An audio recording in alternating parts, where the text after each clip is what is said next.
He grabbed her by the wrist and dragged her into the bathroom right in front of everyone. He thought she was powerless. What he didn't know was that her husband was sitting right there, the man every criminal in the city feared. The evening shimmered with soft jazz and the scent of expensive steak.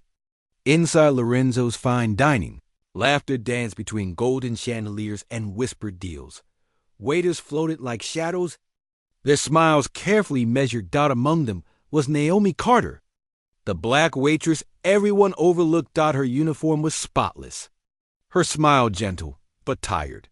She'd been on her feet for 10 hours, but she carried every tray as if it were a crown. No one knew she was married, and no one could have imagined to whom. At the far end of the room, in a dim corner booth, sat a man whose silence carried more power than most men's rage. His name was Vincent Carter. To the world, he was a quiet businessman, but to those who whispered in the underworld, he was the storm before silence. And that night, his storm was about to wake. Naomi's manager, Greg Turner, had charm like cheap cologne, strong, fake, and suffocating. He liked to remind everyone who was in charge. He spoke to the female staff too close, too often, and with too much entitlement. No one challenged him. He was management, the kind of man who thought rules bent around him like smoke. And that night, after a mistake with a VIP's order, his mask cracked. Naomi had just placed a new dish on the table when Greg appeared behind her, red-faced and fuming. Bathroom. Now, he whispered, gripping her arm. She froze. The guests nearby pretended not to see. One woman looked away, ashamed. Naomi whispered, "Sir, please, let's talk here." Greg's voice hardened. "You talk when I tell you to." Then he dragged her toward the hallway, the clink of glass, the sound of her tray hitting the floor. In silence. Heavy, paralyzing silence. Every heartbeat in the room felt louder than the music. At table 9. Vincent Carter lifted his head. His dark eyes followed them, calm, calculating. Inside the narrow staff bathroom, Greg shoved the door shut. "You think you can embarrass me in front of guests?" he hissed. "You drop one plate, and you think your little smile will save your job." Naomi's hands trembled. "Sir, please, I didn't." He cut her off, slamming his palm against the wall beside her. The echo rang in her chest. He leaned in too close, his breath hot, heavy with liquor. "You people never learn, do you?" He muttered. The words stung like a slap.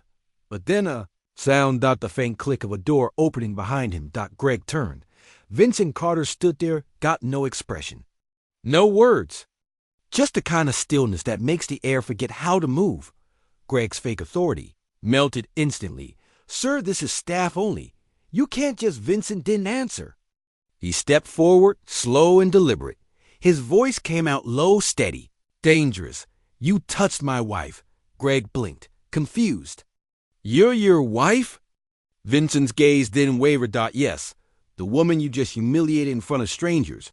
Greg tried to laugh it off. "It's not what it looks like. She made a mistake. I was just..." Vincent interrupted. "What you were just doing was forgetting your place."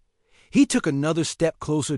No shouting, no threats, just silence, heavy as lead.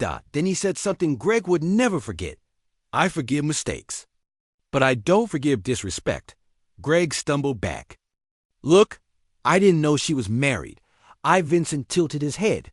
"You don't need to know a woman's husband to treat her like a human being." The air changed. 2 men entered quietly behind Vincent, bodyguards, dressed like regular customers minutes ago. Greg's words died in his throat. Vincent reached into his jacket, not for a weapon, but a small business card. He placed it on the sink. "Call this number in the morning." He said calmly. "Tell them you're looking for a new job, because by sunrise, you won't work here anymore." Asterisk. Greg's voice cracked. You can't fire me." Vincent smiled faintly. "No, but I can call the man who owns this restaurant, and he owes me 3 favors. That was all he said. Then he turned to Naomi. His eyes softened instantly. "Let's go, love." He placed his coat over her shoulders, guiding her out gently, protectively. When they stepped back into the dining hall, Every guest pretended to be busy, but every ear listened. Naomi's face was pale, but her steps were steady. Vincent led her out quietly, his hand resting on hers. No one dared to speak until the doors closed behind them, and when they did, the silence they left behind said everything. That power doesn't always wear a uniform. Sometimes it walks in quietly and leaves without raising its voice. By dawn, Greg's name was gone from the employee list, his belongings packed neatly in a box by the back door. No one saw who delivered the letter to the restaurant owner, but it bore a gold emblem shaped like a lion's head, the symbol of Vincent Carter's family. Naomi arrived that afternoon, head high, uniform crisp. The staff treated her differently now, not out of fear, but respect. She didn't brag. She didn't even mention what happened. When one of the new waiters whispered, "Who is your husband, really?" Naomi smiled softly. A man who believes some battles aren't fought with fists. They're fought with silence. In the weeks that followed, the story spread quietly like smoke through the city's veins. Some said the manager was never seen again.